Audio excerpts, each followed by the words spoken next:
Greetings to you and yours, Namibia, wherever you find yourself across the length and breadth of this republic. My name is Denver Kisting.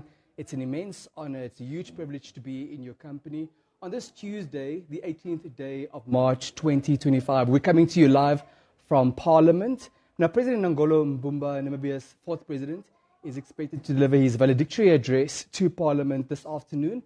And this occasion will mark one of the final chapters of his tenure as head of state. We do know that President Mbumba became head of state on the afternoon of Sunday, the 4th of February 2024, the day Namibia's third president, Dr.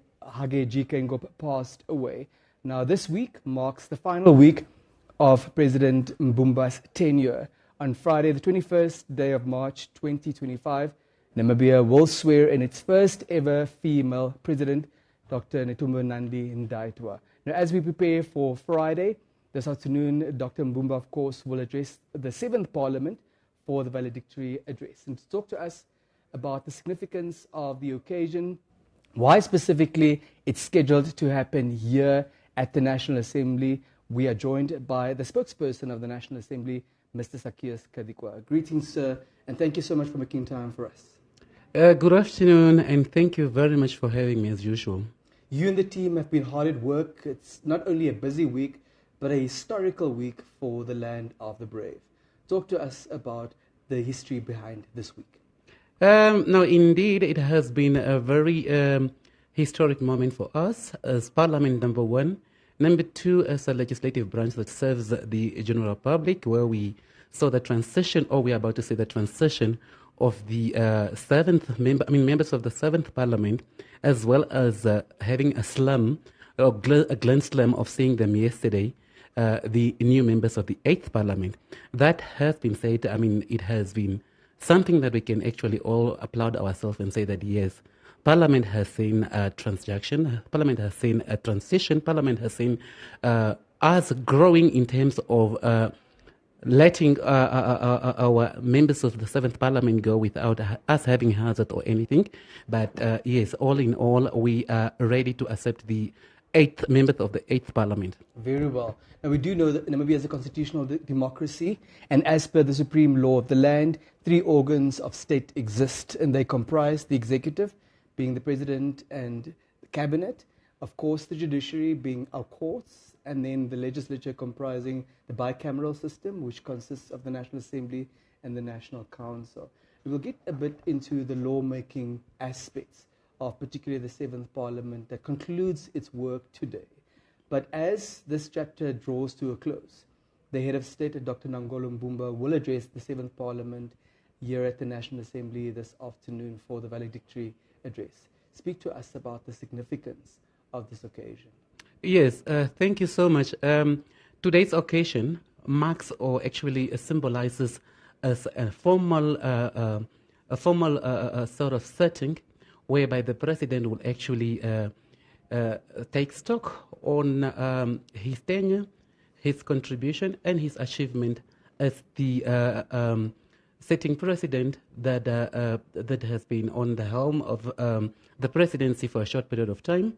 That in its own, it's very important that he has to count stock now and inform or talk to the members of the 7th or the outgoing members of the 7th Parliament, whereby parliamentarians will also have the opportunity to engage with him and have their final say or contributions to how they felt or how they believe should the president continue, what aspirations will they want to pull out from the president as well. So it has a number of aspects that we are actually looking at, and we are very blessed to have the president in our midst today and to address the members of the 7th Parliament. Now, if we have regard to the National Assembly, if we have regard to the National Council, if we have regard to the greater legislature and the role that it plays as an organ of state, particularly to the transitional power that you also spoke about earlier, please unpack that for us. What purpose does Parliament serve? What role does it play in the transition of power? Yes. Number one, Parliament being the legislative branch of government, as I said, and based on the National Assembly's mandate, that is given power by the Constitution, to be specific on Chapter 7 of the Namibian Constitution, that empowers this House or the National Assembly to be the lawmaking body. That in its own, it's a critical aspect of the legislative branch of government. Secondly, having members of parliament from various backgrounds and them being members of parliament in its own, those are people that are actually the representative of the people. So that is key number 2. Number 3, members of parliament are actually elected by the population, by the masses, for them to represent those that cannot actually bring their voices across to parliament, and then they need to be represented in terms of equal representation. So whatever is happening at parliament, members of parliament should be taking into consideration that they are not here on their own accord or on their own tickets, but they're here because of the population that has spoken, the population that has elected them to represent them in parliament. That in its own aspect is very key. Equally to the duties and responsibilities of the members of parliament or the legislative branch of government in its own. Number 1, the oversight function. That is key to the members of parliament, meaning that they are taking parliament to the people and not necessarily just discussing things here at parliament. So, which is also what we have been highlighting, that this year, the 8th parliament, it's actually going to be an interesting parliament, because we have also increased now the number of parliamentary standing committee. Currently, they are 8, so we have increased them to be now 12. So that in its own aspect, it has now given that mandate to members of parliament to assure that, yes, whatever they are doing in the premises of parliament, it has to go out to the masses. Secondly... Just one moment. Sorry. Let's park there for a brief moment. Talk to us about the purpose of these parliamentary standing committees and what warranted, what necessitated the increase of the number of committees. Yes, we have actually looked at... we have actually made it a role that the aspect of financing, the aspect of the budget committee should be a standalone committee. That's one of the contributions why we actually separated this committee from any other committee. So this is actually the key of the Parliamentary Standing Committee. We have a committee that deals specifically with the budget issues. That's number 1. Secondly, we looked at the vastness of, or not the vastness, but the composition of members of parliament that serves a specific parliamentary standing committee. And then we decided that, okay, fine, it's actually best if we have to separate some of the issues that are actually overlapping a specific parliamentary standing committee and separate it to be a standalone parliamentary standing committee. To prioritize those specific issues. Exactly, exactly, yes. So we have increased now the Parliamentary Standing Committee based on those reasons, and we also thought, or it was actually a decision that was brought by the members of Parliament themselves, that yes, what we need independency in terms of this Parliamentary Standing Committee. Independency in the sense that when a Parliamentary Standing Committee carries out its oversight oversight purposes or oversight function, this committee should not be influenced by people that are actually not members of that specific committee. Importantly, these committees are only served by backbenchers, which makes it anonymously in terms of what they found out on the grounds.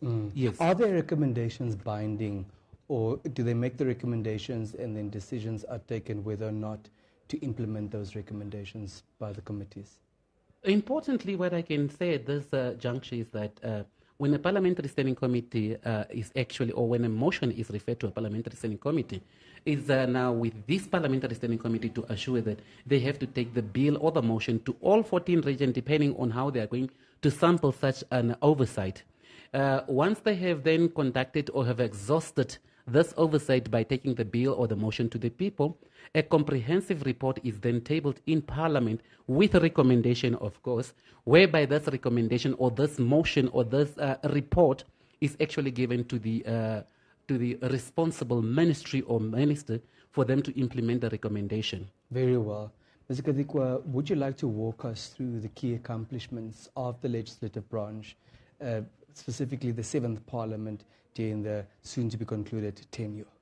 Yes, I should say that the seventh parliament was actually one of the parliament that has dealt with a number of bills that has been passed, be it at the level of the National Council or being passed to the president or the executive for the president to Assent to those bills. assent to this bill. So I can pause and highlight, looking at the promise that the president gave the specific houses of legislation, to be specific, when he officially opened Parliament in February last year. He spoke of a number of bills that he wants, or he actually cautioned the members of Parliament that they should actually assure that all bills that are actually at their sleeves should be passed without any delays. Thus are now, he spoke of 13 bills, but proudly should we say, 6 out of 13 bills were actually assented by the president, and we have bills that either are lapsing this time or bills that never reached Parliament at all. So all in all, I can say that the seventh Parliament really did a commendable work in terms of passing bills at a short pace of time. Which are the challenges that the seventh session had to deal with, and how are they dealt with from your perspective?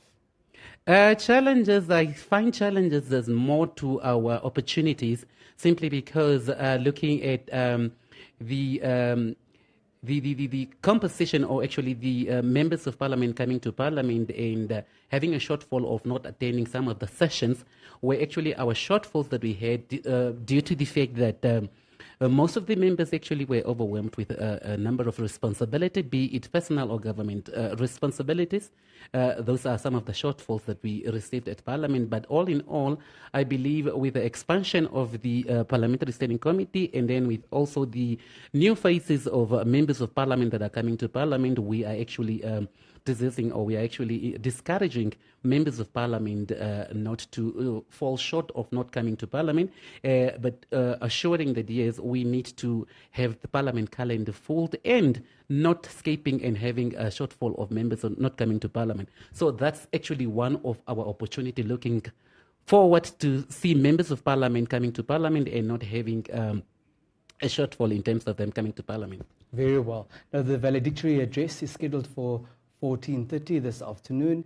Do you have any final thoughts that you'd like to share with the Namibian nation at this juncture, Mr. Kadikwa? Yes, I can probably just say that having the President's address as a final address to the sitting members of Parliament, as well as probably to the Cabinet, as he had given his goodbyes already, a lot is expected for us to pull up our socks and push into one direction, especially those that are under the impression that Parliament is only for members of Parliament. We have been advocating that Parliament is actually for everybody. We want the general public to participate in the lawmaking process. When members of Parliament, as we will be hearing them being sworn in on Thursday, when you see faces of those members that we are swearing in, do not shy away from those people. Those are actually people that you have mandated to speak on your behalf. Should you see them either at Parliament or wherever you find them, please engage with them.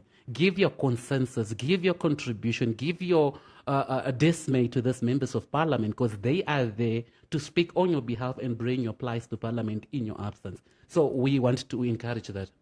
Preferably within the confines of the virtue and value of respect at all times. Definitely, yes. That should always be taken care. I mean, should always been considered when approaching members of Parliament. There are still members of Parliament that are there to represent you, and you need to give them that accord of respect all time. Tapandula Unene. You are more than welcome. Thank you so much for having me. There you have it. Mr. Sakios Kadikwa is the spokesperson of the National Assembly, talking to us about President Nangolo Mbumba addressing the 7th Parliament this afternoon for the valedictory address, but also walking us through the key accomplishments of the 7th session, whose work will draw to a close during the course of this week. Now, in a moment, we'll also touch base with Dr. Marius Kudumo, a seasoned public policy analyst, for his view on what transpired since Dr. Mbumba became President of the Republic on Sunday, 4 February 2024. In the meantime, we also took to the streets to engage some Namibians on their take on President Mbumba's presidency. Stay tuned. By surprise, but I knew one day he's going to take. However, the mourning period that we had of the late President Hage Geingob, I mean, how he comforted the nation was, we needed that moment. It was beautiful. So I feel like much should have been done, right? I would have loved to see him coming here in Karatura, come to clinics and come and look after the healthcare, because most of the people are suffering, right? So I would love to have seen him tackle that. He was actually very strong because he took up responsibilities of the former president, late Dr. Hage Geingob. And then the next president again, Dr. Samuel Nyoma. So I felt like he was a strong man to take up all those responsibilities and to inform the nation about it. So I really applaud him. Since taking over from Hage Geingob, obviously Hage Geingob laid a foundation down, a manifesto that had to be fulfilled. Now, President Mbumba, he did very, very well, to step up, big shoes to fill. And I'm actually very happy that he fulfilled, just doing that. The leadership was very good. It was very intuitive to witness as a Namibian, a different leader taking control, because our fallen president, Hage Geingob, really did a good job, and it was very interesting seeing how someone can take over him, and the addressing of the fallen president also, Sam Nyoma, was very upsetting to hear, and I think that he was a really good leader and a very good forefront to our independence. Well, I don't really see anything about a difference since he took over. In fact, everything was all in places. I didn't see anything that has changed. The leadership, for his leadership, he mostly inspired us for how to be a good leader. So he's a good leader. He inspired people as how to be a good leader. And the fact is that it's not really easy when somebody has took over, given a responsibility just like that. And for him, he managed to do it. So yeah, that's good for him. I think it has done a lot to the nation. It changed us in so many ways, and I believe that it's going to continue changing. I think taking over from what he took over, he did an excellent job. Of course, people can critique it, however, but I feel like Nangolo Mbumba, Dr. Nangolo Mbumba was very prestigious in his role. Seeing that he also ran through 2 different heads of states passing on, and yeah, he did a brilliant job. Namibia deserved a leader like him, and I'm really grateful that we got him in the short time. Hopefully it could have been extended, but he loves the leadership so much that he knows when to step down. It was quite prestige for the short time he had. We really do appreciate how he was able to take over, and it was smooth sailing. We have not encountered any difficulties with him coming in, so I really do appreciate it. I believe his leadership for the past few months, of course, was quite impressive for a man who lost his friend and he lost his colleague. Not only was President Hage Geingob his friend, but his colleague as well, his leader, his mentor, and I believe he did an outstanding job because he led us in the right way, of course, for the past 12 months, of course. So I personally am very proud, and he will always be my president. He will always be my president, and hopefully in the future he will perhaps run to be the president of our country again. That President Mbumba has been doing a good job actually. His run as a president wasn't easy. He had to announce actually 2 deaths of high-ranked people, and it wasn't really easy for one. It wouldn't be easy on anyone, but he took it up as a real president and actually did a very good job. I would actually say that I'm very proud of President Mbumba. For his run, he made sure that everything was being run smoothly. He picked up where our late President Hage Geingob left off, and he made sure everything was going actually perfectly. Actually, he participated in a lot of international meetings and all that, and he actually put our name out there actually. So I believe that his run it's very good. It's very sad that it has to come to an end because I really preferred him as a president, but actually I would say that we appreciate him very much because he did a very good job.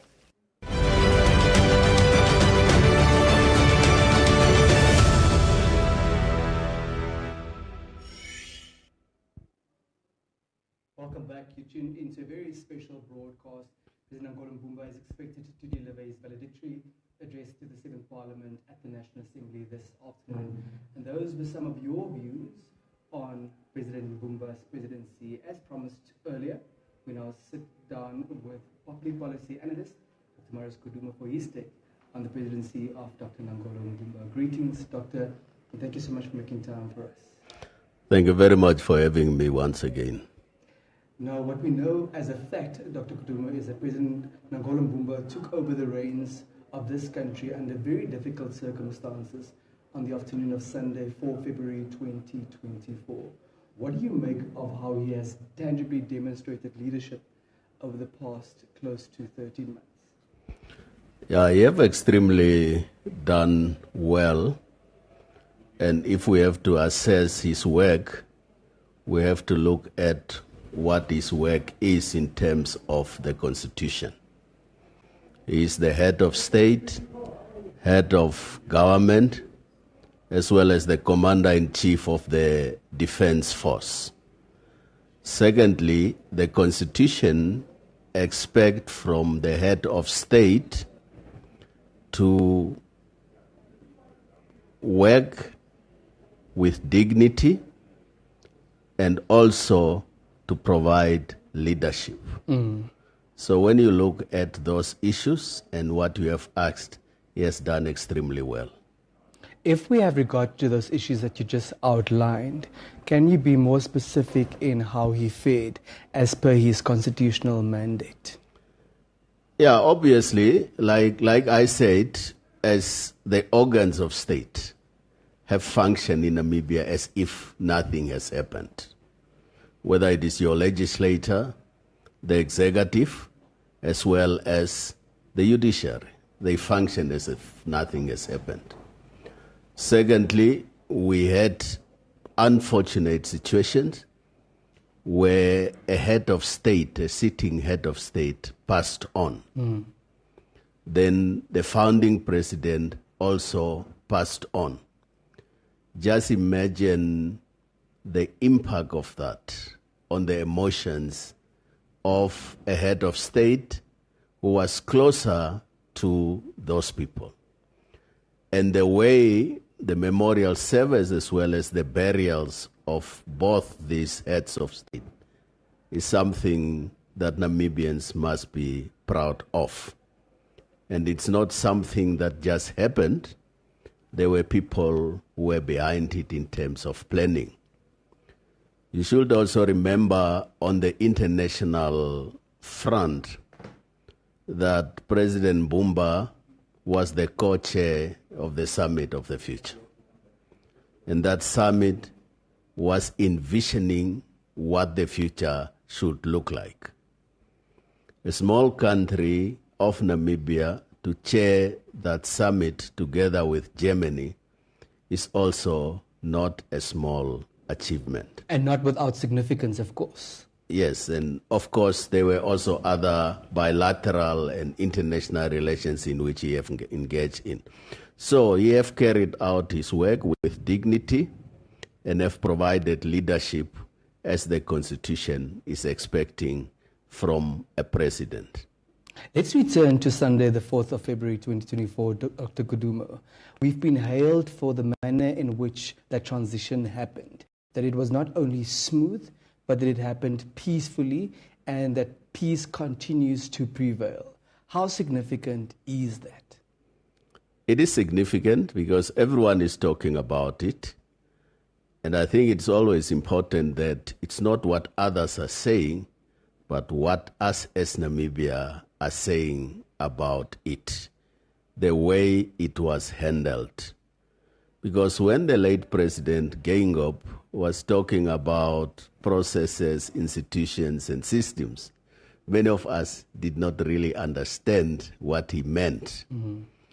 And our processes and systems and institutions with this happening that I've referred to have been tested. And they the test of time. And therefore, even people who don't believe in constitutionalism, because constitutionalism is the basis of institution, will actually now acknowledge that it is critical. So we learned a lesson, and as learning organization, as a learning nation, what is important is for us always to learn and to improve. The transition for President Mbumba was also from vice president to president. And we do know that that function is also, of course, a constitutional function, and in fact was given birth by a constitutional amendment. How would you describe his transition from vice president of this country to president of the country ultimately? Yeah, I think he acquainted himself with the of the president when he was a vice president. And therefore, when he assumed the office of the president, he was acquainted with the duties, functions, and powers of those offices or of that office. But it's important to note from what he has stated that he never intended to be the president. It is by circumstances of what happened that he became a president. Therefore, even if you know the work, for you to mentally and emotionally prepare to take on that task is a big achievement, and he has done it well. He was also on the record that his main purpose was to wrap up the foundation as had been laid by his predecessor, the deceased Dr. Kenkop. In what way did he fulfill that promise of wrapping matters up, of completing President Kenkop's term? Yeah, he has fulfilled that promise, and there are signs that we are going to have a next president on Friday. He has already expressed his gratitude and goodbyes to the staff in the presidency. He have already addressed cabinet this morning and informed them that he's leaving. So it's not a story anymore, it is a reality. But he has been consistent all the time that I'm only there to finish the last part of the term of the late president, and that is leadership, and that also has contributed to providing dignity to the office of the president, because it is fulfilling the mandate of the office. And also, language matters.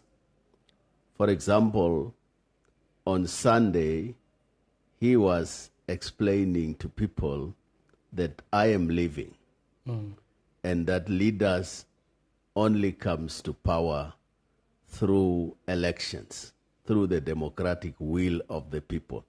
So although it is just a statement, those matters, because it's very clear that you are dealing with someone who believes in the values and principles of the Namibian Constitution.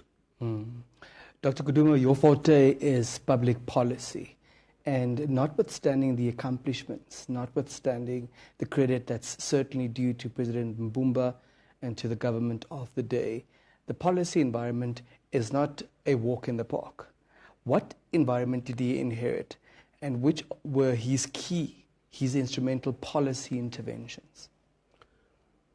Yes, the issues that are confronting Namibia are obvious and clear, both in terms of evidence through the data that we have before us, like the Namibia Statistics Agency.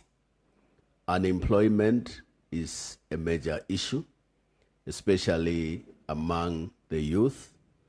The issue of inequalities, whether they are economic or social inequalities, are issues. I always explain that if by luck you find yourself in the urban areas, you are likely to have access to good public services than someone who's by accident in a far and remote areas, and the next clinic or the next school is 40 kilometers.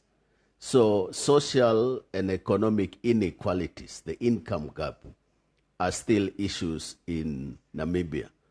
And of course, when you look at the situation in the informal settlements, in terms of housing, sanitation, and public services, it's a major issue. And I think it is being recognized because the data shows so, and the political leadership also recognize that. But for you to address that, especially in terms of public policy, we talk about distributive policies. To what extent are your policies targeted to the most needy in society? And that's also what demonstrates what type of society you are. Are you a caring society that is concerned about the least fortunate in society? So the point that I'm making is the growth of the economy is an issue, but an economy can grow if you don't have effective distributive policies. That's still a challenge. So he inherited those challenges. And the incoming president will also inherit those challenges. And that's why you are hearing that when public office bearers talk about the green hydrogen, the discovery of oil and gas, it's basically saying that with these resources, if they are effectively utilized, the government fiscus, the government resources, financial resources, will increase for us to address the challenges. But unfortunately, those prospects will not materialize this afternoon or tomorrow morning, Doctor. What happens in the interim? Yeah, look, you need to have innovative policies, evidence-based policies, policies that are understood, that I understand the challenges that the policy want to address. I always argue when I say our policies are bad, people are so scared. They look at me and say, what exactly is he talking about? The purpose of a policy is to address a problem. And you can only address a problem if you understand that problem. And if you have generated enough options for you to take the best option to address that problem. It's not only one option. You must identify different options and you weigh these options in terms of the expertise and the resources that you have. Which one can you pick up? And that will make it a better policy. So youth unemployment, for example, what are the real causes of youth unemployment in this country? Is our education system contributing to that? Is the lack of diversification of the education system, that you have maybe vocational education, ICT colleges, is the diversification of our education system a problem? The support for small and medium enterprises, entrepreneurs, is this support efficient? The opportunities that there are in agriculture, how do you attract young people to be interested in agriculture in big numbers? So the point that I'm saying is, yes, you are right in saying some of these things are long prospects. What are the immediate issues that can be addressed? And I think fixing our education system is a major issue. Diversifying our education system is a major issue. Supporting the small and medium enterprises is also maybe an issue that can help us to address the unemployment rate of this country, because there's evidence to show that there is a correlation between the level of education as well as unemployment. People who are unskilled are likely to be unemployed.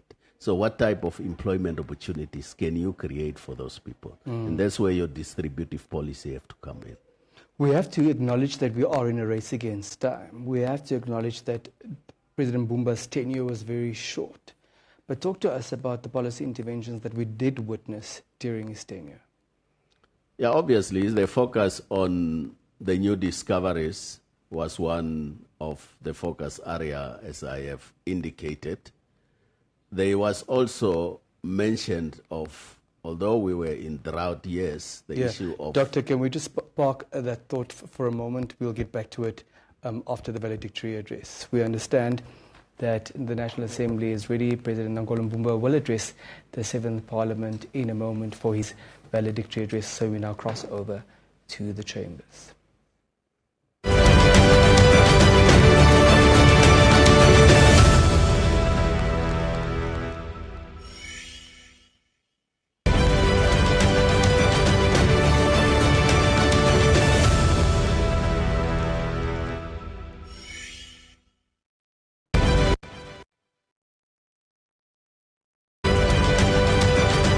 The Republic of Namibia and its people, and I solemnly promise to uphold and defend the Constitution and the laws of the Republic of Namibia to the best of my ability. Please be seated.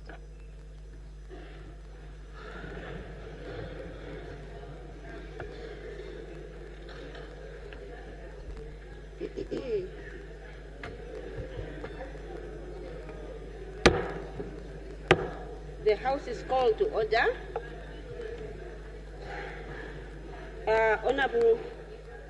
Honorable members, distinguished guests there are, ladies and gentlemen,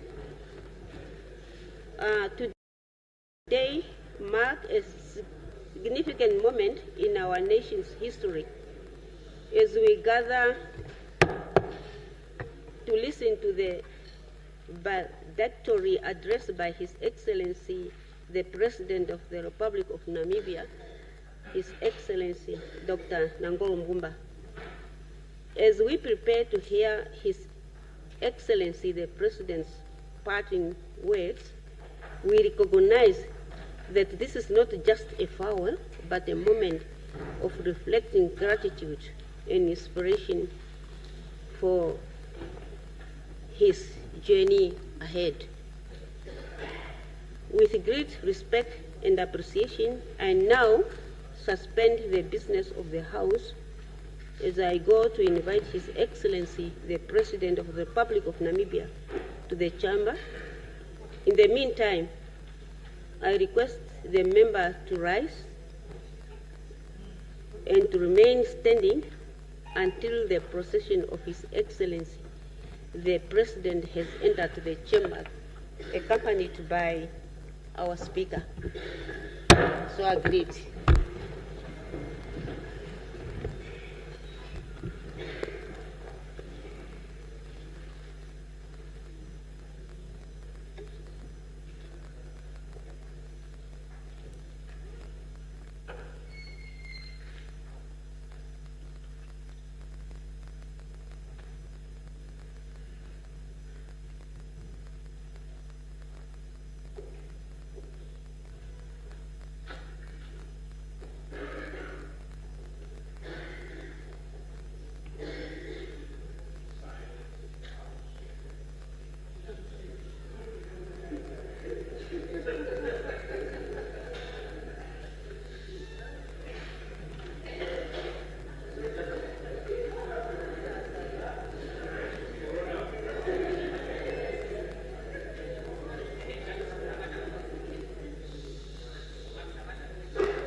Thank you very much. That is a sign of joy and happiness.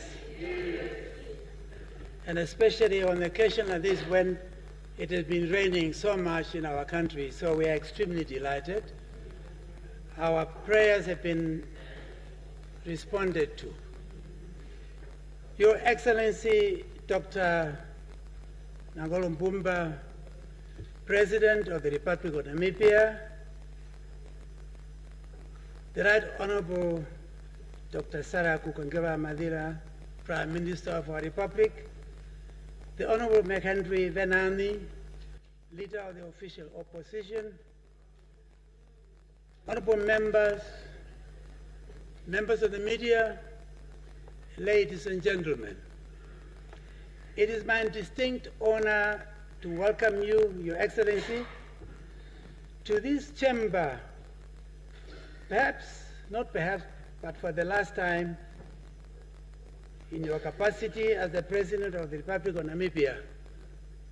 Soon after the attainment of our independence, you became the first Secretary to Cabinet, and within 3 days from today, we will finish your service to Namibia at a very high note as the 4th President of the Republic of Namibia. It was in this house with a few of us that you served the Namibian people in various capacities, amongst others as a Minister of Finance, Minister of Information and Broadcasting, Minister of Education, Minister of Safety and Security, and later vacated your seat with your appointment as the Vice President of the Republic of Namibia. Today, we are happy to welcome you back to this august house as you bid farewell to our nation as the 4th President. Your Excellency,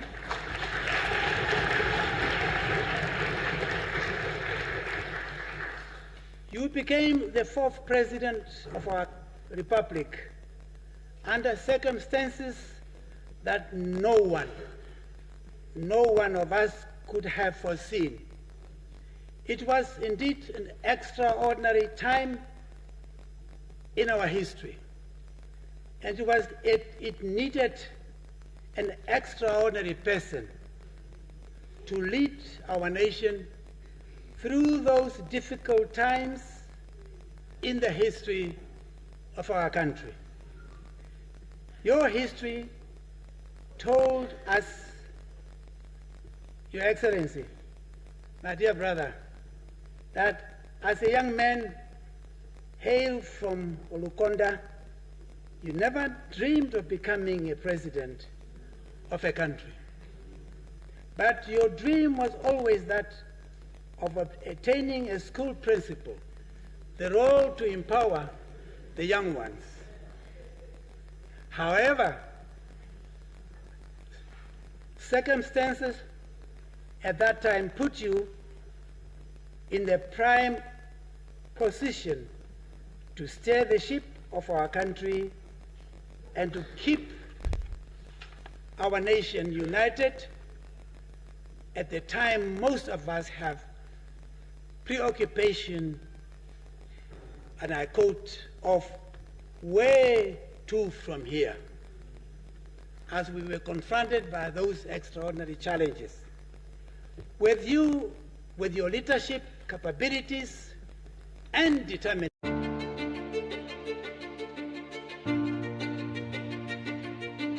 It starts with a simple message. Maybe it's a compliment, a joke, a little attention. And then suddenly, something changes.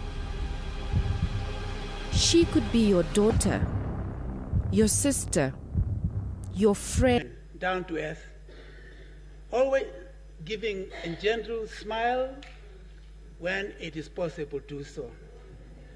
You kept us united.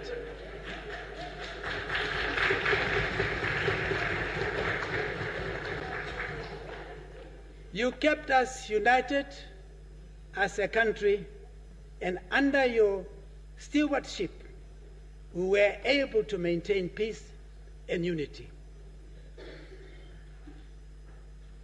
The kind of expression we normally give, one Namibia, one nation, is not a political slogan.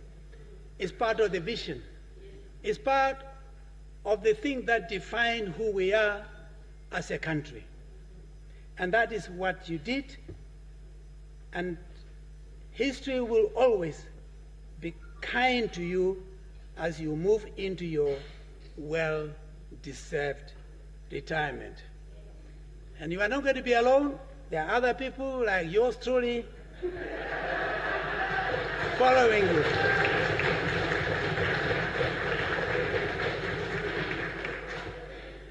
Your Excellency, as alluded to earlier on, we are happy to have you back in this August House at this opportune time. As conventions and international practices dictate, I invite you to be with us today and to deliver your valedictory speech as we are on the verge to conclude our tour of duty as members of the 7th Parliament. And I must really express my utmost appreciation to members of this House. Mr. President, there have been extraordinary sense of dedication to get to the finishing line, to finish most of the items on the order papers, and in that we have to meet to go for extra time, using Mondays and Fridays to make sure that the job is done and do not leave anything behind. For that, I really owe them a sense of thanks and appreciation to all of you honorable members for having done that voluntarily and willingly and working absolutely with the spirit of cooperation and the willingness to serve the interests of this country. Thank you.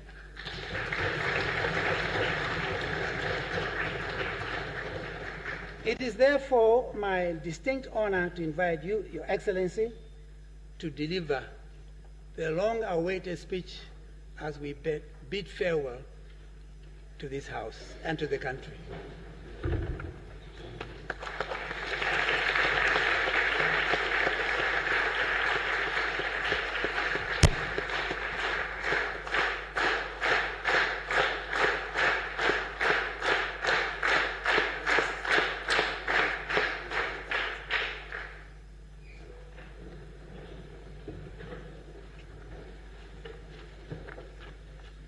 Honorable Professor Peter Hichevika-Chavivi, Speaker of the National Assembly, Honorable Lucas Sinimbo Muha, Chairperson of the National Council,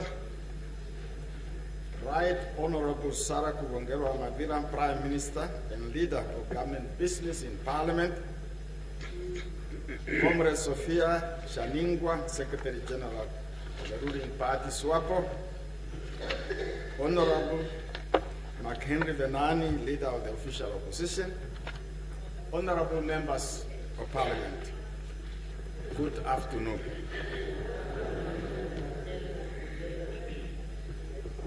If only I knew this is the way people are received at Parliament when they are finally retiring, I could have retired much earlier. Thank you very much.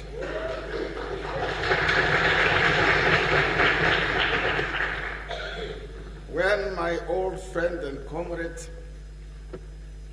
and senior brother, Honorable Professor Dr. Peter Hichevika-Chavivi, formally invited me to return to Parliament to deliver a valedictory statement.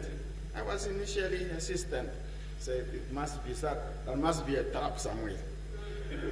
I thought that he was taking revenge of me, since I am the one who, on the instruction of the founding president, Sam Nujoma, prepared his recall in 1992 from the National Assembly to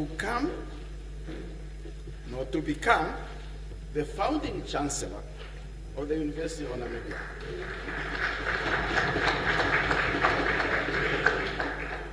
However, today I must say that I am honored to be here, notwithstanding everything we have gone through over the past 13 months.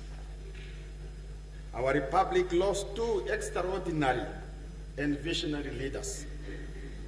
Firstly, we lost our beloved third president, His Excellency Dr. Hage Gottfried Geingob, on the 4th of February 2024. And on the 8th of February this year, we lost our founding president, father of the Namibian nation, and leader of the Namibian revolution, His Excellency Dr. Sam Shafishuna Ndiyomba. What a time and what a period. I'm sure that you will agree with me that it has indeed been a period of tears and one of the darkest periods in the history of our independent Namibia. Today we are here at the end of the presidency of our late President Geingob, which I am completing under extraordinary circumstances. We are also here bearing witness to the end of the work of the 7th National Assembly. Importantly, despite the victories and the defeats of the past, we as a nation have resolved to always march on towards the horizon and the promise of a new beginnings. In this regard, the inauguration of Her Excellency Dr. Netumbo Nandi-Ndaitwah as a head of state and as the start of the 8th National Assembly will herald a new beginning for Namibia. Honorable members, although I am here to bid farewell to you, I am reminded of the saying that it is very difficult to say goodbye to public life, especially to the office of the president. That is why so many people are campaigning very hard for that position. Some say, apparently, power is apparently sweet. I tell you, I will not tell you how tough it is to be a president, but believe that it is sweet so that you can fight for it. Yet I am assured that I am happy to deliver my parting statement, if not statements, this week. In the morning, I already delivered the speech to the cabinet, and I told them who their leader in the next meeting in the cabinet will be. And Dr. Netumbo was there, so there was no doubt who is going to be the chairman of cabinet next week.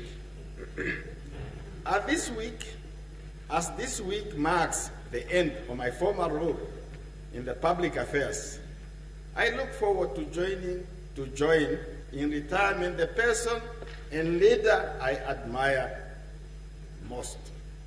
You can guess already who that is. His Excellency President Hifikepunye Pohamba.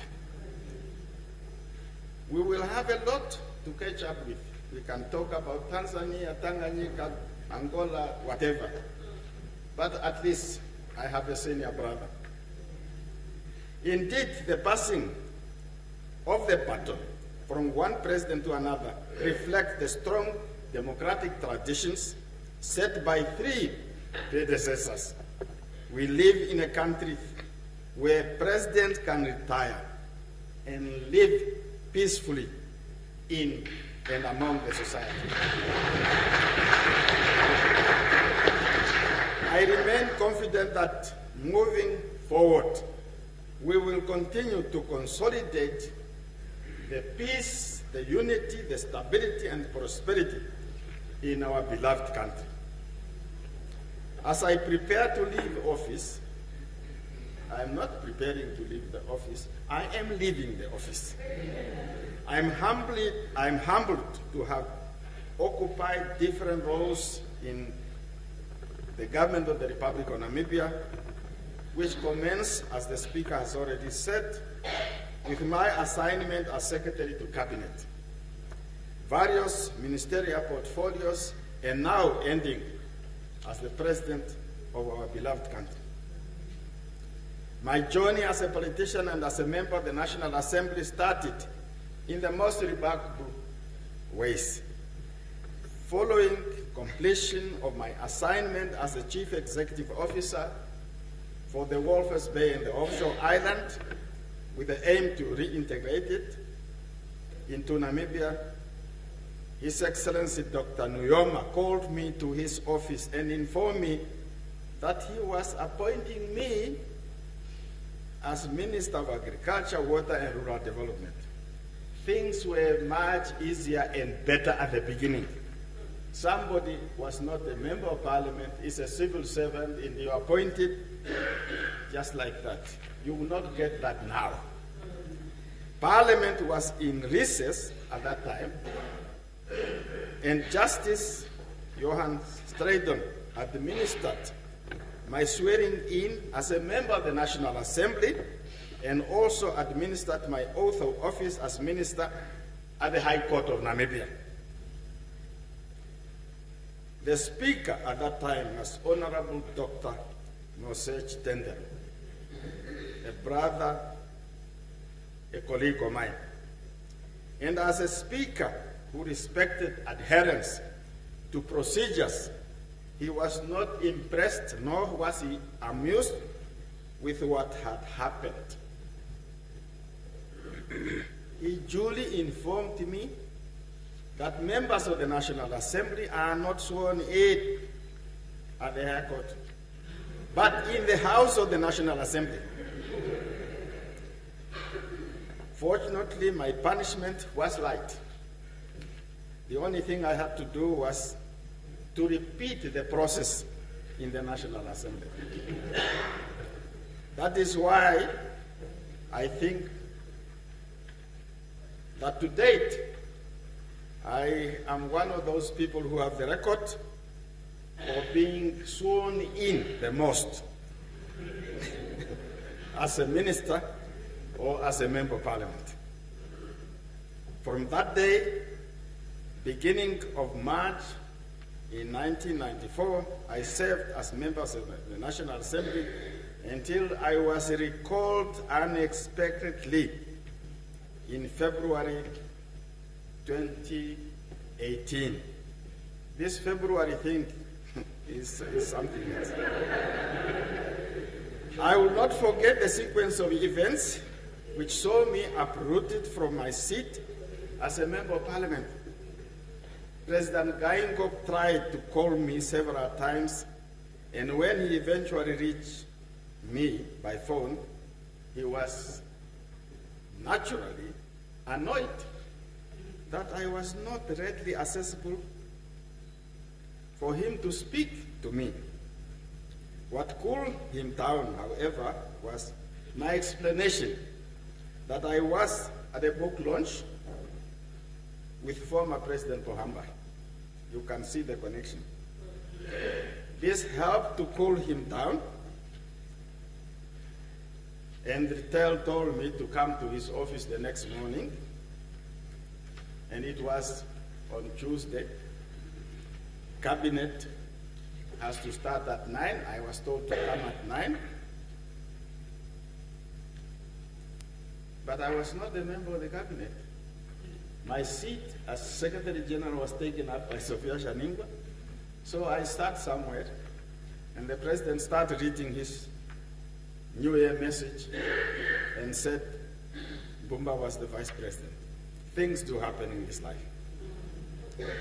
I had promised my wife and my family that my career as a politician would end with the term of office of President Geingob.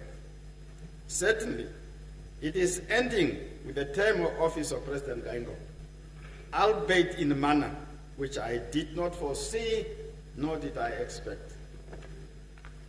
We are here now, for some of us at the end of our political journey. Professor Kachavivi and I are part of the last generation of leaders who left Namibia into exile in the 1960s. That in itself makes my parting statement both exciting and full of emotion.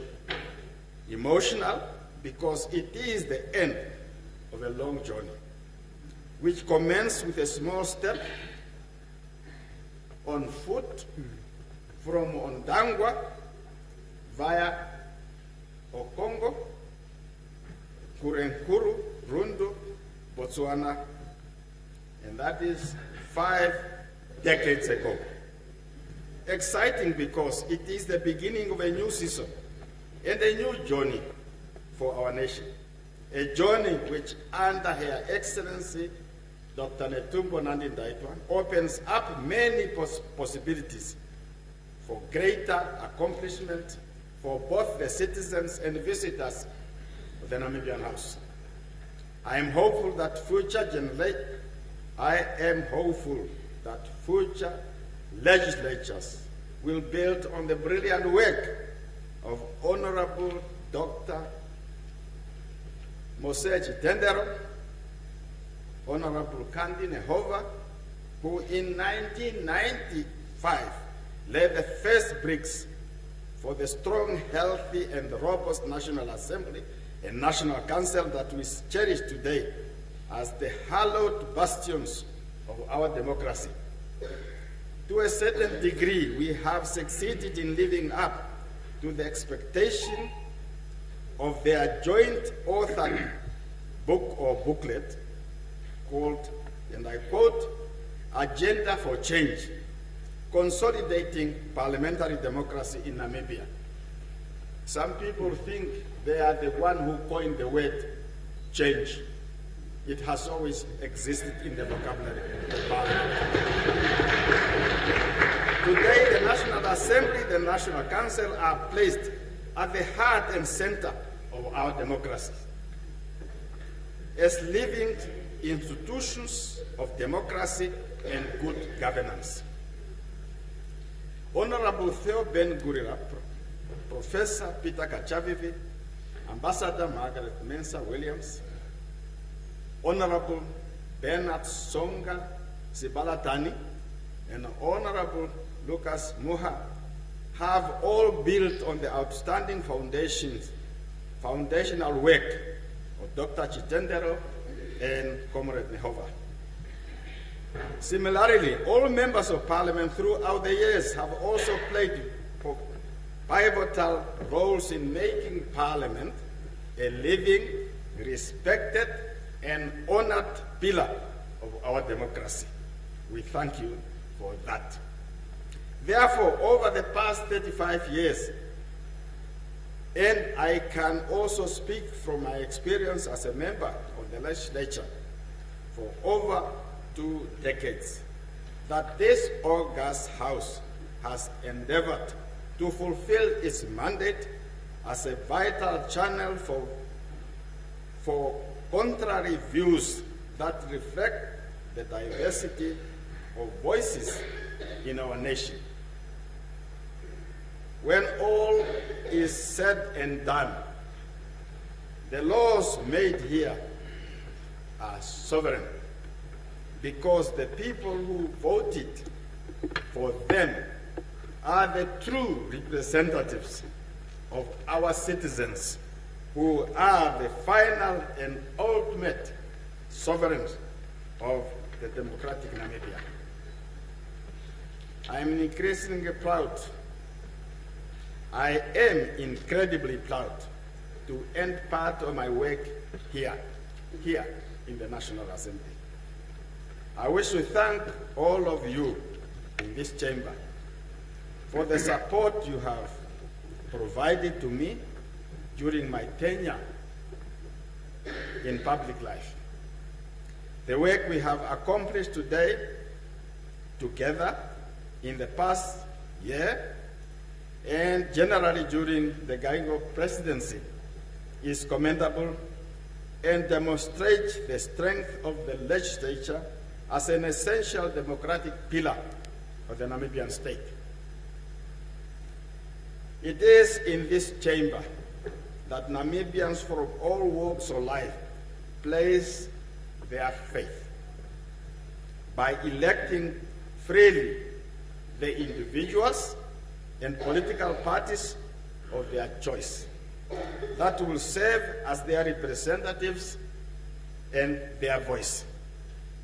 It is here where the sovereignty of the Namibian people find an important echo chamber, and I am truly blessed to have been part of Parliament and to work closely with the legislature. It is from here that my political career assumed an identity and character of its own under different set of circumstances. Since I am now ending my political career, to join my fellow citizens wherever they may be, I would like to encourage current and future generations of members of Parliament to continue using this chamber as a platform to advance the ideals of unity, liberty, equality, justice, as enshrined in the Namibian Constitution. Current and future generations must advance the ethos of this chamber to ensure the victory of the second struggle for economic freedom for all Namibians. They must continue to fight against vices of racism, tribalism, division, and corruption, to honor the noble values for which many heroes and heroines have sacrificed their lives, to achieve the independence and nationhood of Namibia, which we will be celebrating on the 21st this month.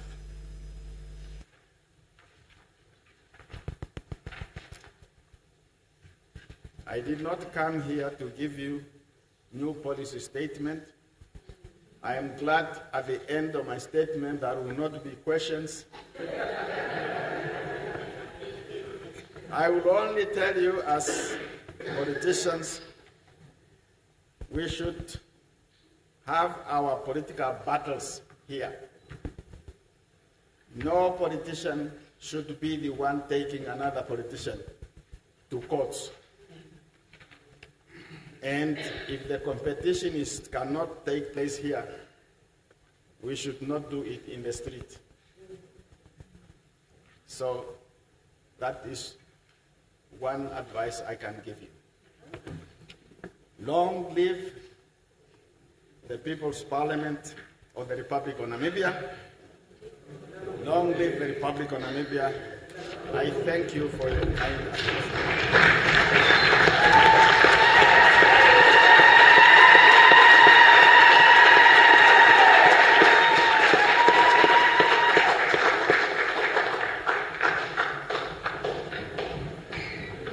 Thank you very much, Your Excellency. Thank you very much for that rounded speech, presentation to Parliament this afternoon. Much appreciated.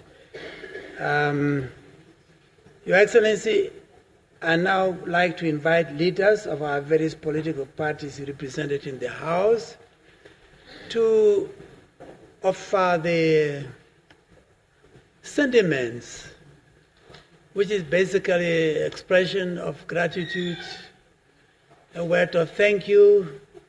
And I'd like to start with the Honorable Venani, if I may. Honorable Member, you have the floor. Thank you very much, Honorable Speaker, Your Excellency President Mbumba, my dear cousin. It's very difficult to say goodbye. But let me start off in a very brief moment to remember your predecessor, because it is his presidency that you are ending today. I was in a hot seat, shadowing one of the most sophisticated political leaders on our land, Hage Geingob.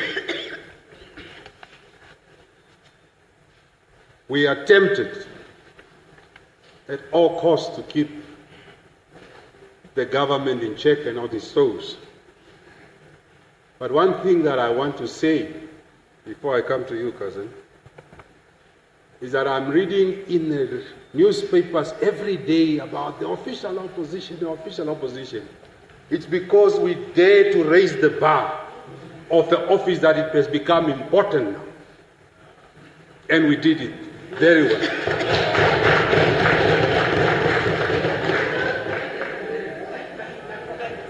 It's facts, not fiction. Two, Honorable Mbumba, there is a saying that says, leaders are born in the fire of challenges and not in the comfort of times. You are one leader that was ushered in the fire of our country's most challenging times.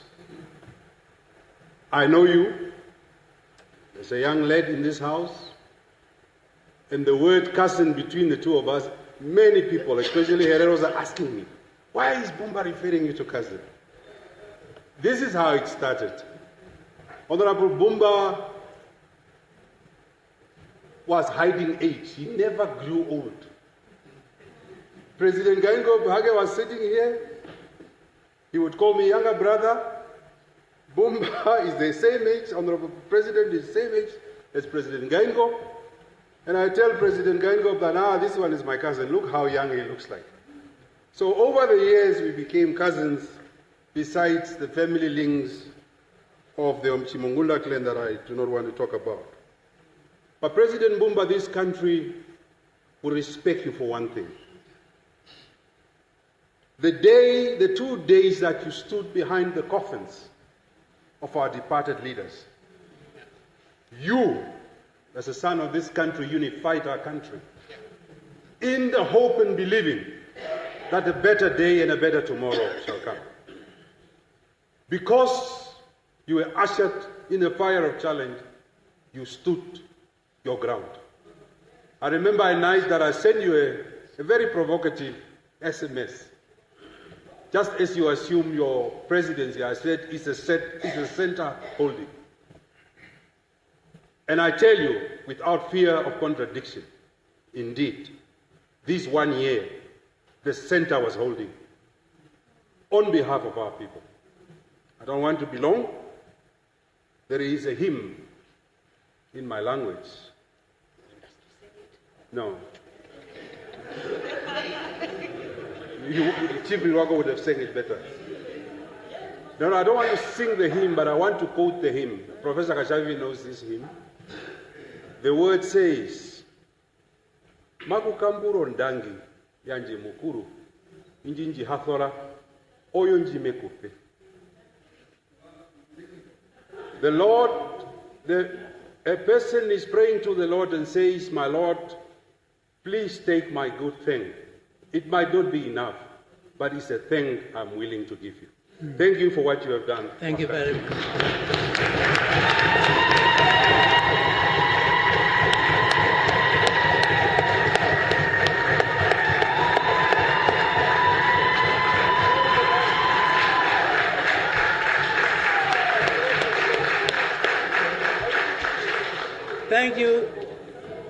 Thank you so much. Honorable Venani, I would like to get the number of that hymn must be get into the record. It's very important. Thank you. Next, the Honorable Ohap.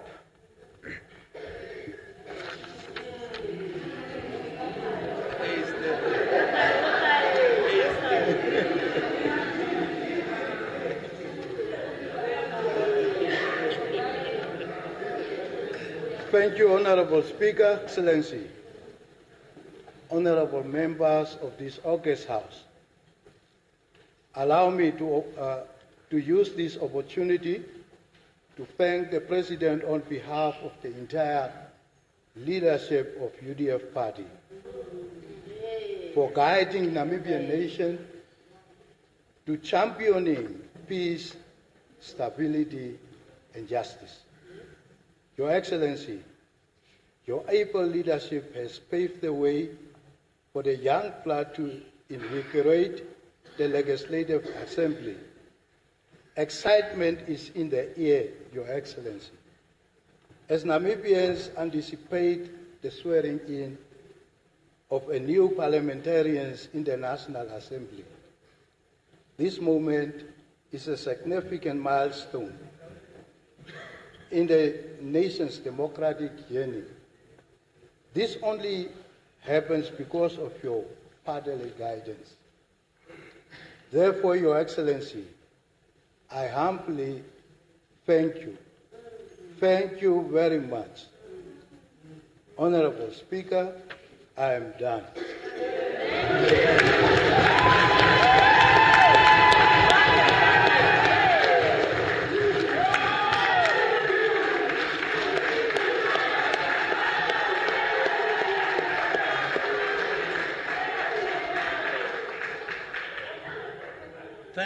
Thank you.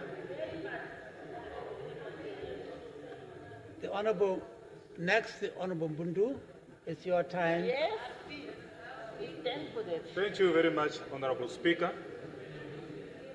So I prepare the message of gratitude to His Excellency, Dr. Nangolo Mbumba. Yes. So almost my namesake, Mbundu Mbumba.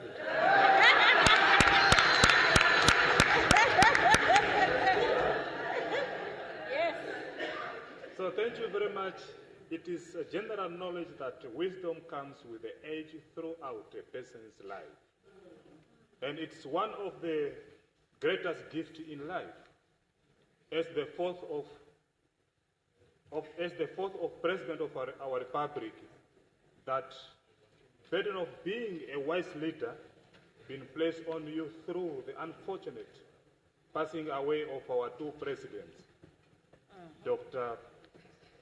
Hage Gottfried Kengo and the late founding father, Dr. Sem Safishuna Noyoma.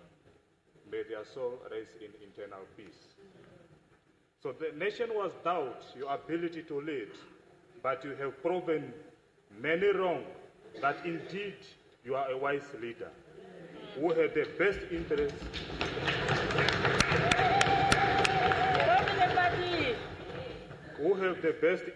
of all Namibians at heart of the first day. Yes.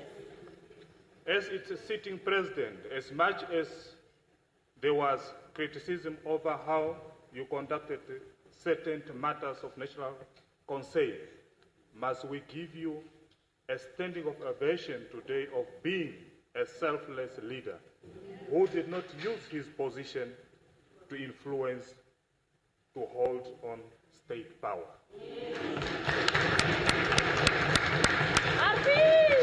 Honorable Speaker, honorable members, Your Excellency, President Dr. Nangolo Mbumba, we hear of so many African nations where sitting president refused to allow a democratic process of electing a president because they want to remain in power.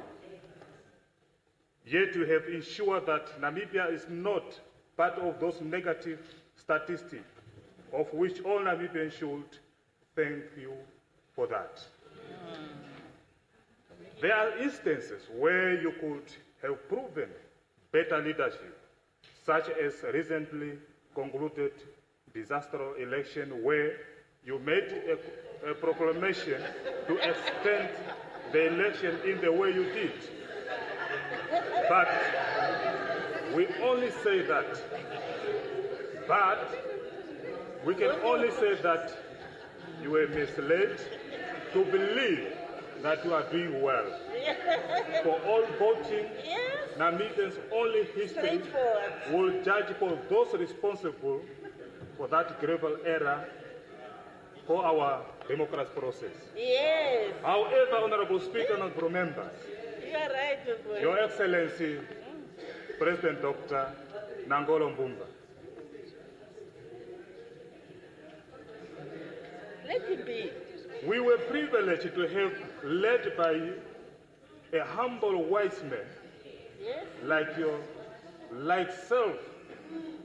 yourself, because it allowed all Namibians to heal from untimely losses of our late President, Dr. Hage Gottfried Gengo. Yes. Honorable Speaker, honorable members, Your Excellency, Dr. Nangolo Mbumba, what the future holds for all Namibians under the leadership of President-elect Her Excellency Dr. Netumbo Nandi Naitwa, and soon to be sworn member of the 8th National Assembly, will only be revealed over time, but we hope that it will be as stable and progressive as it was under your leadership. Honorable Speaker, honorable members, in short, I'm just finishing. In closing, I want to know on behalf of all Namibians whether you too will become a seasonal author as your cabinet minister are planning, or we will only see you at state functions. So that's the question no need to answer. So however, in mind to spend your free time, just bear in mind that a leader never retires from his or her duty. They only take sabbaticals and resume for their callings. With these few words from the Republican Party, Mpandu. Thank you. Next, the Honorable Dr. Munyangwe.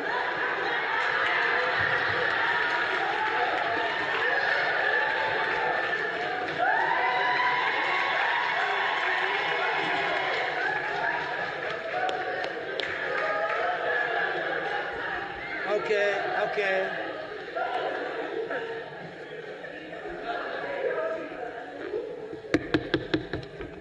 Thank you very much, Honorable Speaker, His Excellency, honorable members.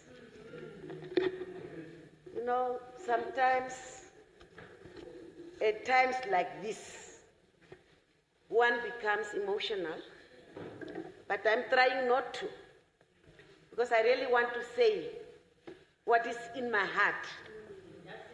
And His Excellency, I want to go back to a Sunday in March 2020. The date was 22 March 2020.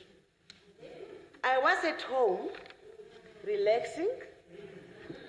My phone was off. Then someone was sent to my house. And he said, yeah, Nguri Panganda, Mupongoli. Yes, he's at home. I will give her the phone. So His Excellency was on the phone, and he said, Movango kunanehi, ongodea than me, Inochiherero. You want to lead, but your phone is off. You must come to the State House now. And I said, excuse me, His Excellency, Honorable, I said, no, come to the State House. The only thing that was on my mind, that was the time when I was so actively involved in the genocide issue.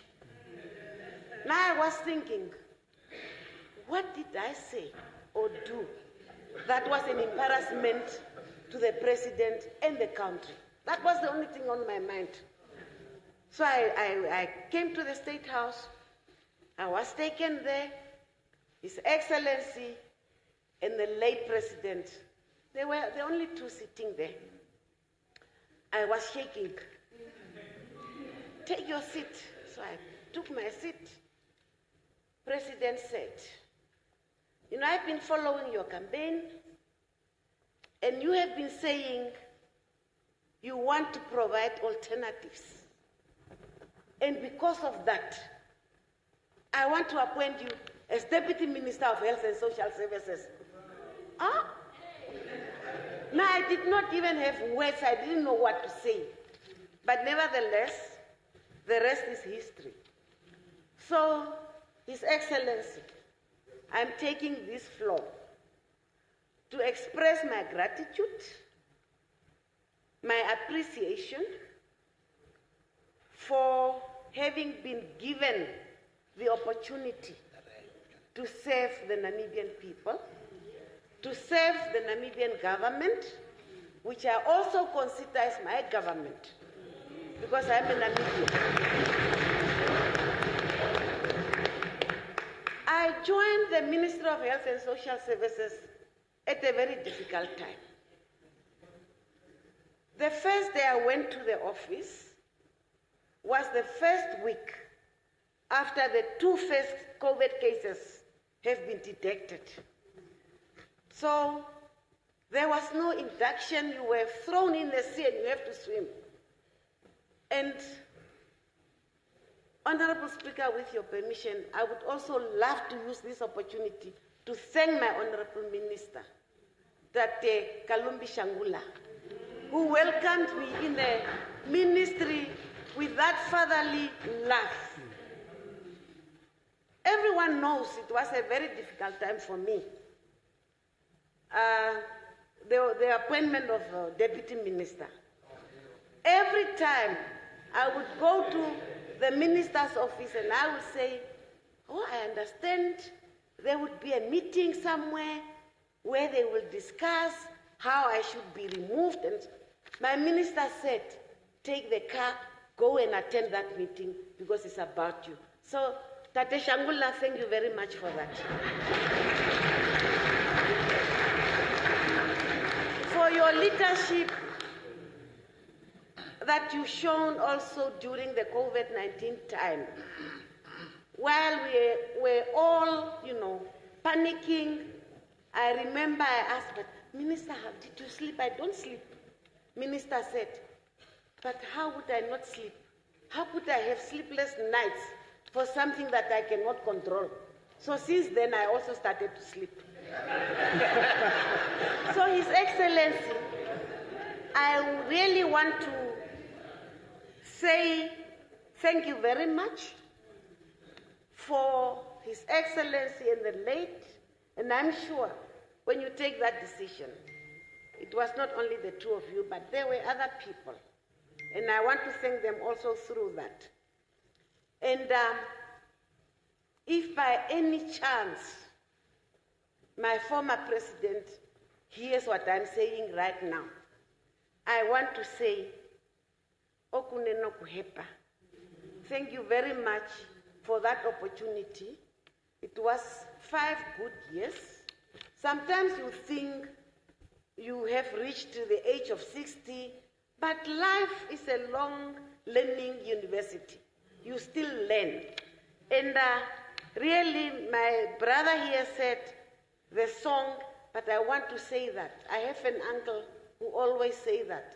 The word thank you is not even big enough to express your thank you. So, Mr. President, now that you are about to start the new chapter in your life,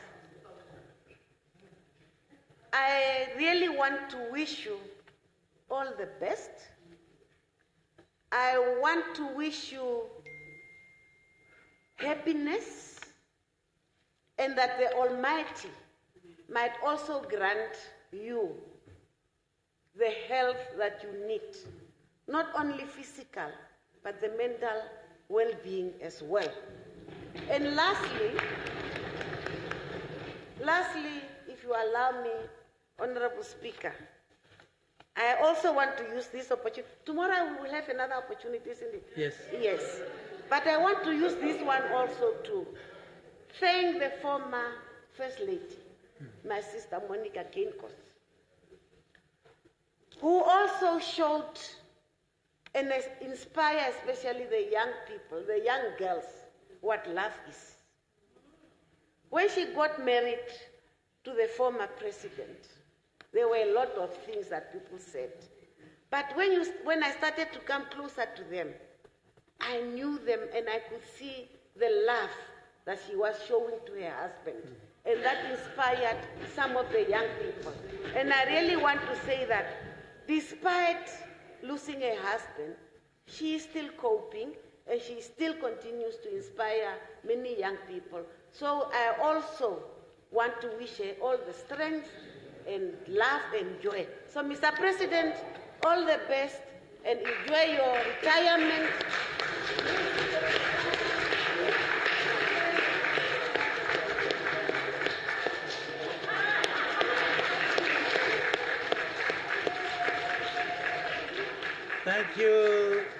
Thank you very much.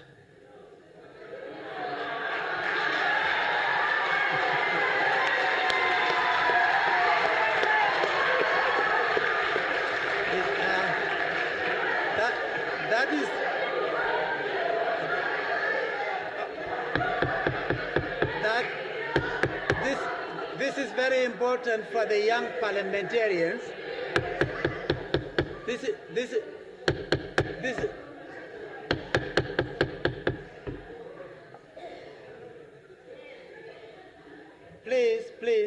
Please. Okay, we want to make progress. I was saying it's very important for the younger generation to remember when a lady comes along, when she goes, you walk half of the way. It's very important. Okay, now, next, the Honorable Mushila.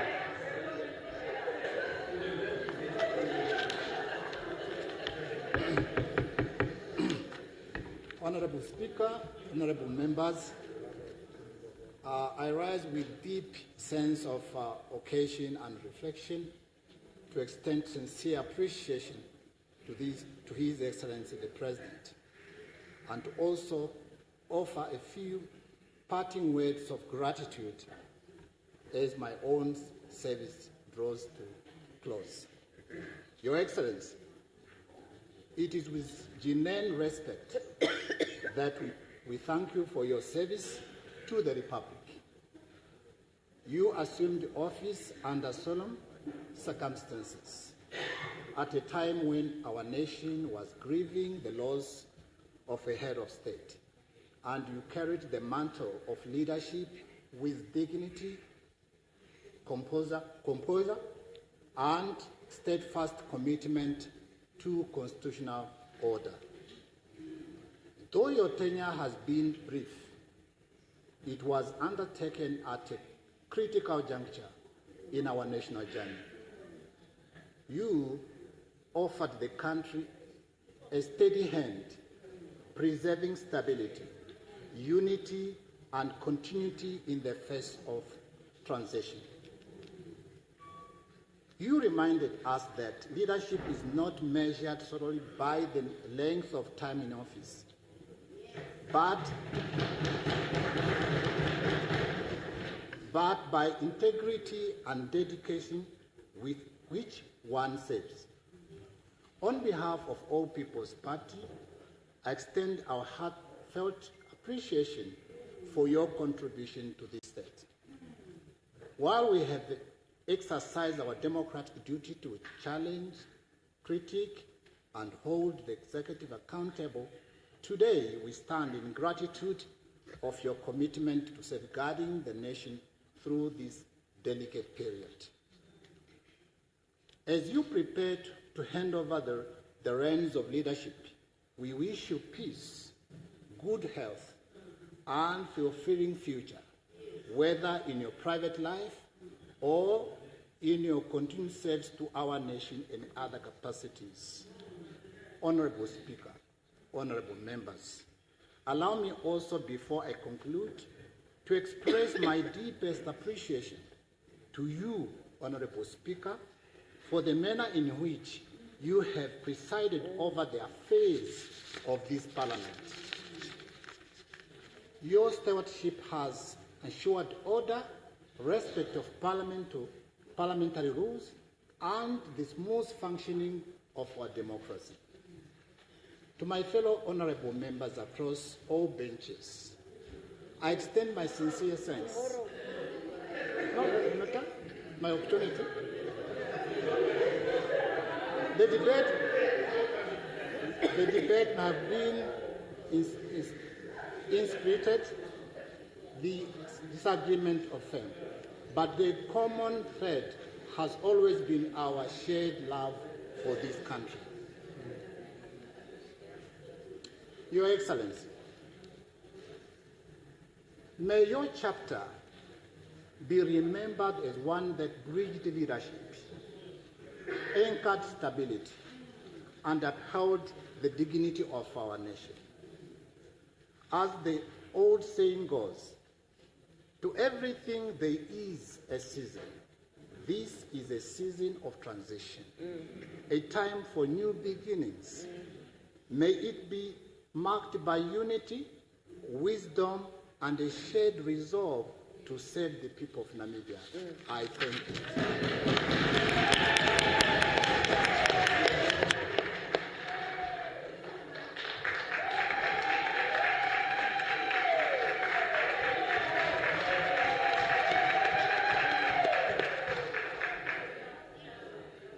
Thank you so much. Thank you so much.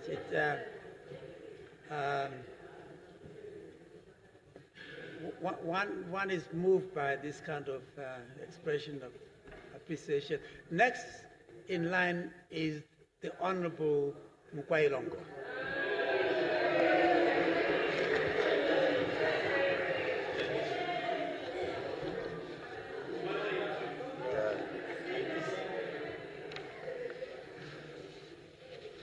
Honorable Speaker, honorable members, Your Excellency, Dr. President Nangolo Mbumba, on behalf of the Namibian economic freedom fighters, I extend our heartfelt gratitude as we bid you farewell at the conclusion of your tenure as the President of the Republic of Namibia.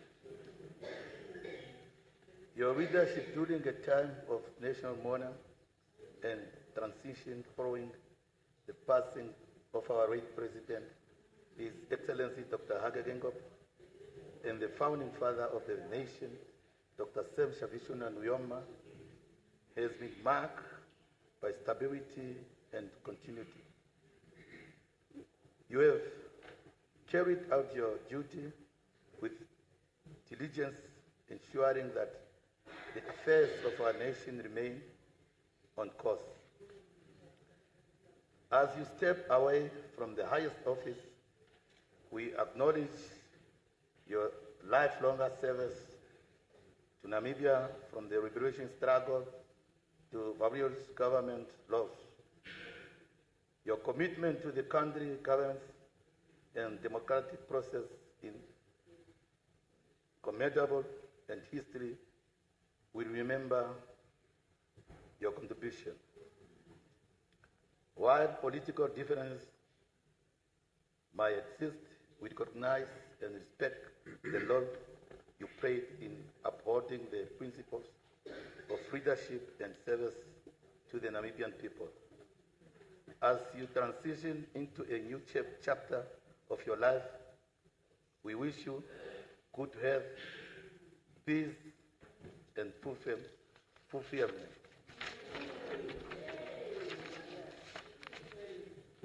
May your legacy serve as a lesson to future generations that leadership is about duty, responsibility, and commitment to the people. Moreover, you are leaving us with a duty to fulfill, which is the fight for our values and norms. The bill by Honorable Jere Kanjo. Wait.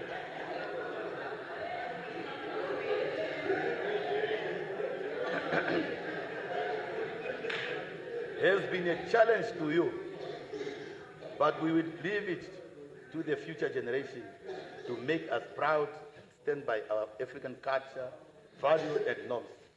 I thank you. Thank you very much.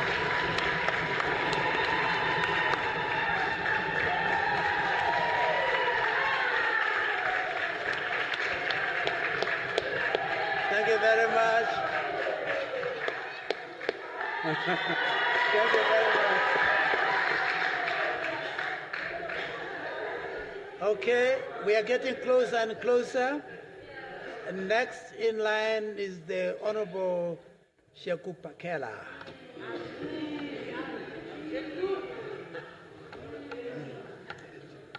Honorable Speaker, His Excellency the President, Dr. Nangolo Mbumba, let me start saying your leadership started in the classroom and it ended up in the Oval Office. His Excellency, on behalf of RDP Party, we have to thank you very much for your leadership. We have learned a lot during your time of office. We have learned something we won't forget you, because sometimes when you address different meetings, you have to make jokes with the nation, and the nation always talk about Dr. Nangolo Mbumba. With this, Honorable His Excellency Dr. Nangolo Mbumba, the nation is not going to forget about you. And we have also learned during your term that you have experienced difficulties, but you stand firm. And also we have learned that you are not a greedy man, because you did not stuck in the so-called sweet office. Because otherwise you could say, no, give me extra 2 years. But you say, no, enough, it is enough. With this, His Excellency, we thank you very much on behalf of the RDP Party, and we wish you all the best during your retirement with your family, and God might give you the wisdom and bless you. I thank you.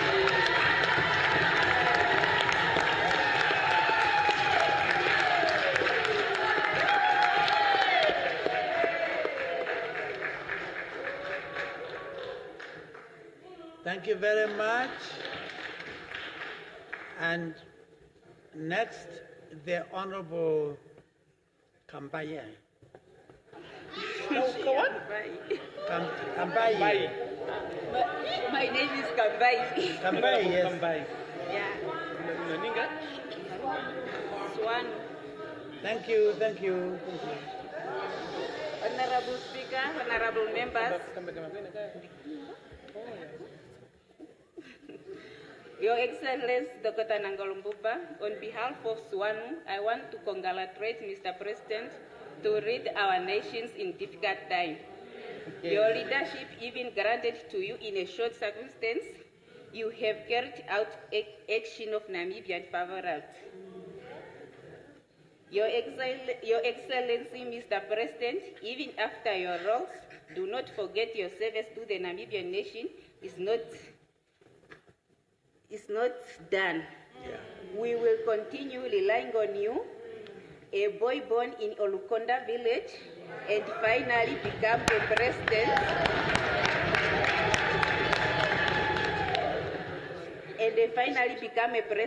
Knowing that the hardship of life. Do not forget us and the people of the nation. Then you, for your contribution under your roles as a president, peace and stability has been kept.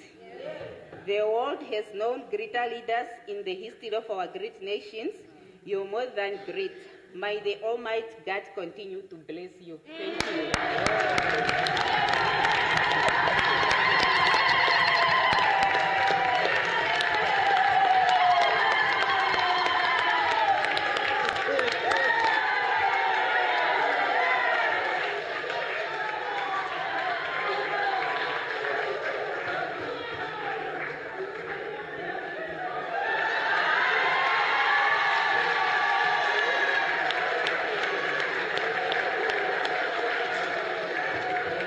Thank you. Thank you so much. Thank you so much. Thank you so much. I think we are making very good progress. Next to speak to us is the Honorable Sophia Shaningwa. You have the floor.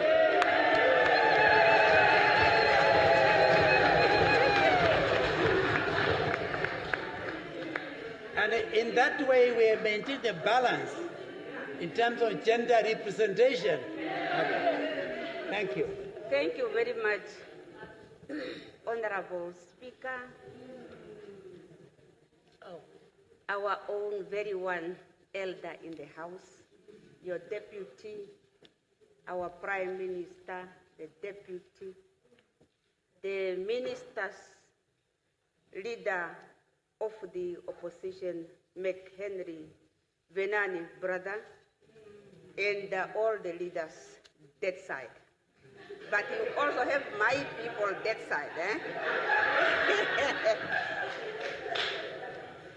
Comrade Speaker, I really stand before you, the great Namibian nation, as a representative of the SWAPO party, the ruling party in the Republic of Namibia, just to say on behalf of all of us, the rank and file, a word of appreciation to our Excellency, Honorable Secretary General, my predecessor of the SWAPO party, President of the Republic of Namibia, Comrade Nangolo Mbumba, a very big thank you. Comrade Speaker, we here in this chamber, our appreciation is not only confined in this house. Our appreciation as SWAPO party is in and within and around the 14 regions of our country, for whom Comrade Nangolo Mbumba is and what he stood for. I'm always saying 1966, and we are still crying and weeping. Nangolo must be in the office, my Heavenly Father God. Nangolo must also rest. Nangolo must also hear how we appreciate him for the good deeds, responsibilities that he has carried for the SWAPO party and the nation at large. And therefore, Comrade Nangolo Mbumba, the four corners of our country appreciate you.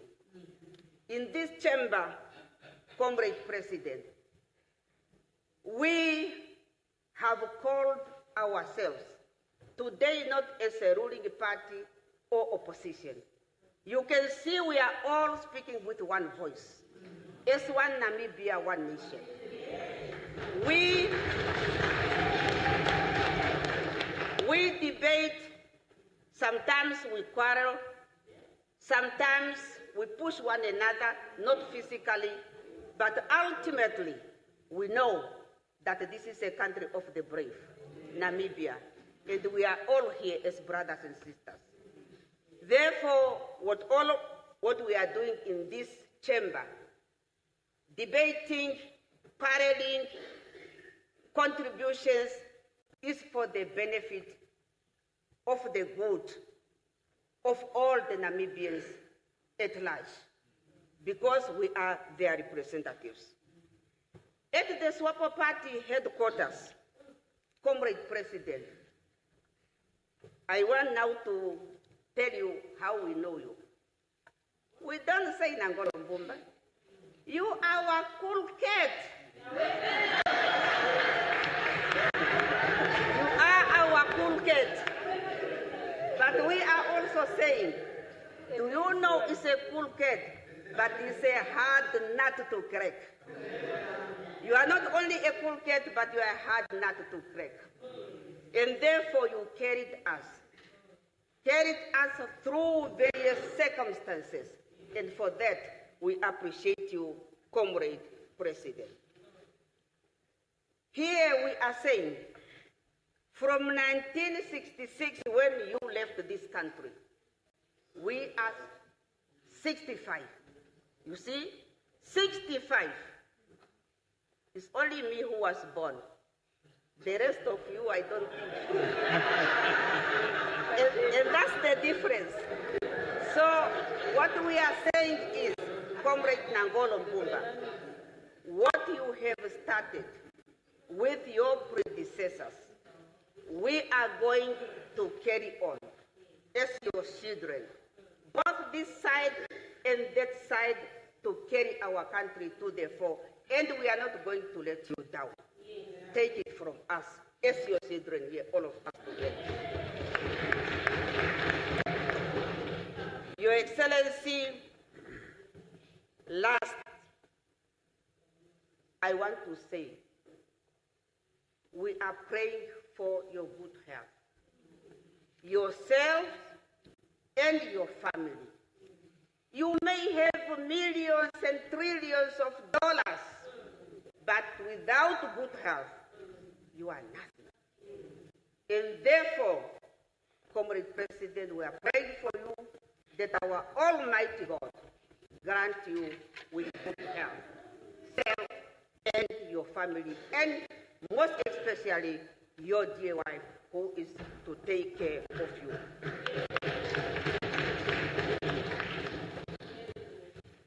May I say, Comrade Nangolo Mbumba, you have taken the baton. You have taken the torch. You are leaving us with peace and stability, the commodity that one cannot purchase. And therefore, Your Excellency, Namibia appreciates you. Comrade Speaker, you carry us, our uncle. I was listening very carefully when you were saying, don't worry, you are not going to be alone. We are together. I clicked what you are saying, and therefore you need to be thanked. You have also went through difficult situations, but you managed to carry us through. We gave you tough times sometimes. We could not listen to you sometimes, but you went into your small room and came back with a smile. With a smile. For that, you need to be appreciated and to be thanked, our elder, for carrying this house and brought us here where we are today. I am seeing some of the people next week, they might not be here. May I say, my comrades, thank you. I have been very quiet because I know I have a team who must express themselves. I only had to listen what they are saying, but I have a voice. Thank you very much for the cooperation too. Thank you that we didn't take bottles and chairs and throw to one another in the house of the law. We kept the peace, for we know that we are Namibians and we are here to protect what our elders have fought for. Comrade, your speaker, Honorable, Comrade President, may all the ways be lightened with peace. May Namibia on with peace and stability.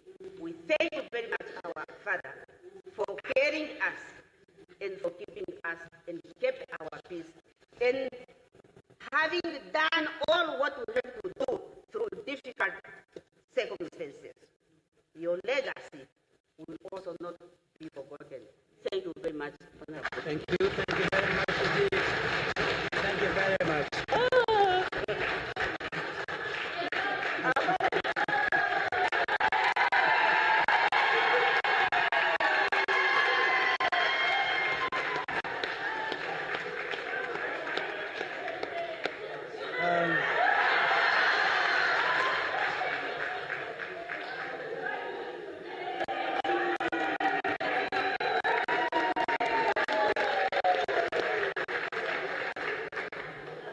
Thank you so much. Thank you very much indeed. I suppose I should say that is who we are. That is who we are. That is what defines us as a people. People of hope, people whose history was shaped by particular circumstances that have taught us the importance of sticking together. Remembering always, we might be disagreeing, and in democracy there are always different points of views, but at the end they are put together for the purpose of paving the way ahead, and done with confidence. That is the most important thing. All the leaders who spoke today spoke from the heart, openly, and that, I think, signals something very important in terms of who we are as a country, as a nation. That's said and done, and now moving to the most important part of marking this day. Your Excellency, I now invite the Deputy Speaker, the Honorable Waiter Kasingo, to present to you, Comrade President, a token of appreciation on behalf of all of us.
Thank you very much.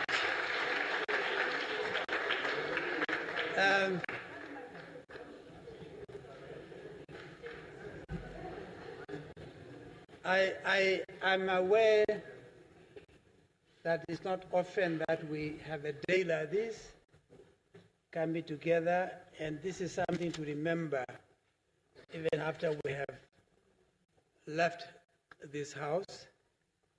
But something that left an impression on me is to listen to all the honorable members who spoke. I'm talking about the veterans, highly experienced parliamentarians, as well as those who have joined us recently. I think they share one thing in common. The message is universal. It is an appreciation and deeply felt sense of conveying something to someone whom they very much value, our President Nangolo Mbumba.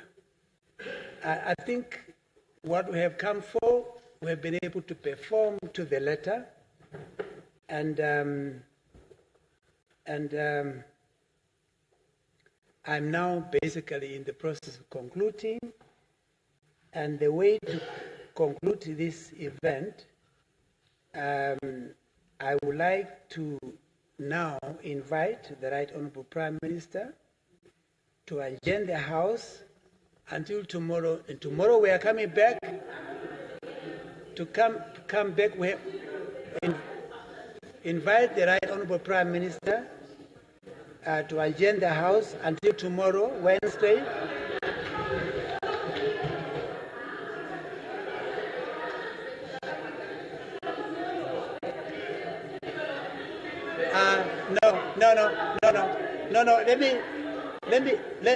No. Let me reassure you.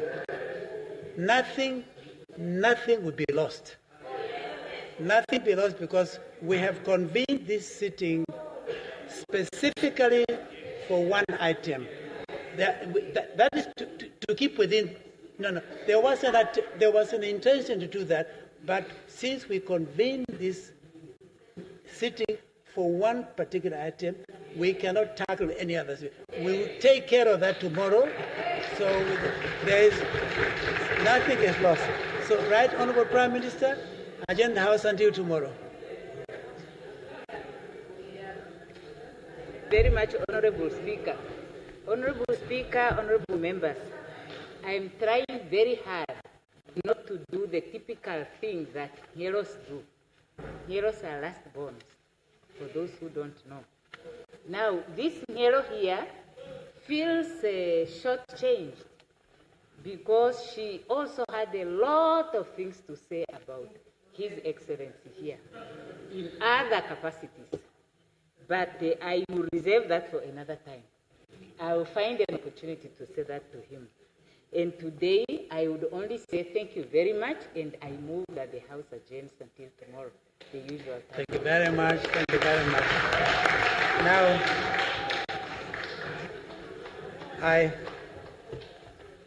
I was going to signal to the Sergeant at Arms to come to the fore, but he got the message right over there.